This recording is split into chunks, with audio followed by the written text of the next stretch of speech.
Hello guys, आज हम पढ़ेंगे मेंडलीव पीरियोडिक टेबल। जब मेंडलीव ने अपना काम स्टार्ट करा था ना, तब थे 63 एलिमेंट्स।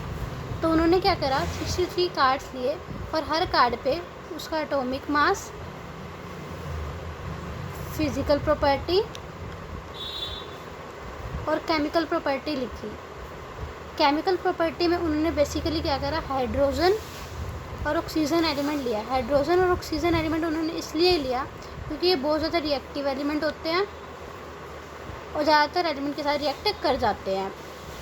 ठीक है, तो इन्होंने जो कंपाउंड फॉर्म हुए वो भी कार्ड पे लिख दिए। तो बाद में उन्होंने क्या करा, जिन एलिमेंट की प्रॉपर्टी सिमिलर थी वो उन्होंने पिन अप करके एक वॉल पे लगा दिया। तब उनको बाद में रियलाइज़ हुआ कि जो एटॉमिक मास है वो रिलेट कर रहा है फिजिकल और केमिकल प्रॉपर्टी से इन अ पीरियडिक वे। तो उन्होंने लॉ दिया कि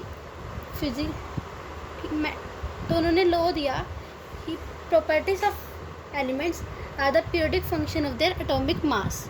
मेंडलीव का जो पीरियडिक टेबल है उसमें 8 ग्रुप है और 7 पीरियड है।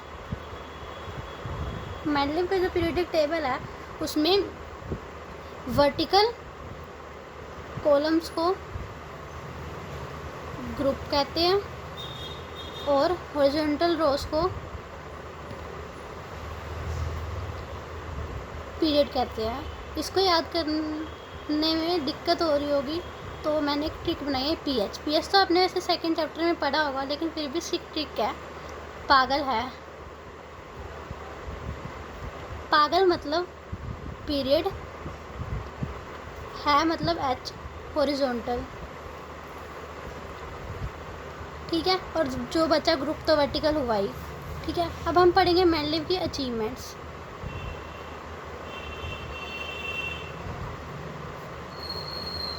मेंडलीव ने क्या करा था कि अब आने वाले एलिमेंट्स के लिए गैप छोड़ दिया था कि जो एलिमेंट्स बाद में डिस्कवर होंगे वो इनकी टेबल में आसानी से फिट हो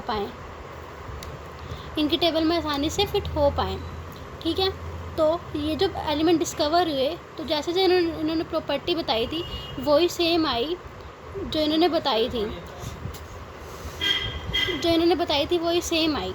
ठीक है, इन्होंने उनका नाम तक बता दिया था उनके प्रीसीडिंग एलिमेंट से। जैसे कि उन्होंने बताया था ईका बोरोन को उन्होंने स्कैंडियम का नाम दिया था। ईका एक संस्कृत वर्ड है जिसका मतलब है प्रीसीडिंग वन। ठीक है, अब इसकी एक ट्रिक कहकर आपको याद करने में दिक्कत होगी। बैंगन की शक्ल खराब, बैंगन मतलब बोरोन, शक्ल मतलब स्कैंडियम। ठीक है, और दूसरा ईका एल्यूमिनियम, जिसको कहा गया अब गैलियम के नाम से। अब इसकी एक ट्रिक है कि आलू गले हुए, आलू मतलब एल्यूमिनियम, गले मतलब गैलियम। ठीक है, अब एक और था ईका सिलिकॉन जो अब जर्मेनियम के नाम से जाना जाता है। इसकी भी एक ट्रिक बनाई है मैंने।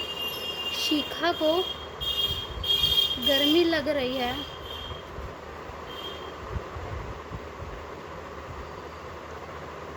शिखा मतलब सिलिकॉन, गर्मी मतलब जर्मेनियम। तो इनकी एक और अचीवमेंट ये थी कि इन्होंने नोबल गैस के लिए कॉलम छोड़ दिया था जो कि फिर इनकी टेबल में बिना डिस्टर्ब करे फिट हो गए। ये थी इनकी अचीवमेंट्स। तो अब हम पढ़ेंगे इनकी लिमिटेशन के बारे में। ठीक है, इनकी पहली लिमिटेशन ये थी कि जो इन्होंने ये बोला था कि एटॉमिक मास, इनका जो टेबल में एटॉमिक मास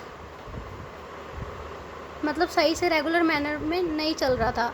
जैसे कि कोबाल्ट और निकल, कोबाल्ट का एटॉमिक मास ज़्यादा है निकल से, लेकिन वो कोबाल्ट का एटॉमिक मास ज़्यादा है निकल से। लेकिन वो निकल से पहले आया, ये इनकी एक लिमिटेशन थी। दूसरी इनकी लिमिटेशन ये थी कि इन्होंने हाइड्रोजन की पोजीशन नहीं बता पाए थे। इन्होंने इसका रीज़न ये दिया था, इसलिए नहीं बता पाए थे क्योंकि हाइड्रोजन की कुछ प्रॉपर्टीज तो सिमिलर है ग्रुप 1 से और कुछ सिमिलर है ग्रुप 17 से। ग्रुप 1 से उनकी प्रॉपर्टी सिमिलर है कि उनकी ग्रुप 1 जैसी हाइड्रोजन की इलेक्ट्रॉनिक कॉन्फ़िगरेशन है और वो ऑक्सीजन के साथ, सल्फ़र के साथ और हाइड्रोजन के साथ रिएक्ट करके कंपाउंड बनाता है। और ग्रुप 17 के साथ इनकी प्रॉपर्टी ये सिमिलर है कि डाई एटॉमिक फॉर्म में एग्जिस्ट करता है, जैसे कि H2 और ग्रुप 17 के एलिमेंट तो करते ही F2, Cl2, Br2, ठीक है। और तीसरी इनकी लिमिटेशन ये है कि इन्होंने आइसोटोप्स के बारे में कुछ नहीं बताया था और जो इनकी बहुत बड़ी लिमिटेशन साबित हुई। तो आज के लिए इतना ही, मिलते हैं हम अगली वीडियो में।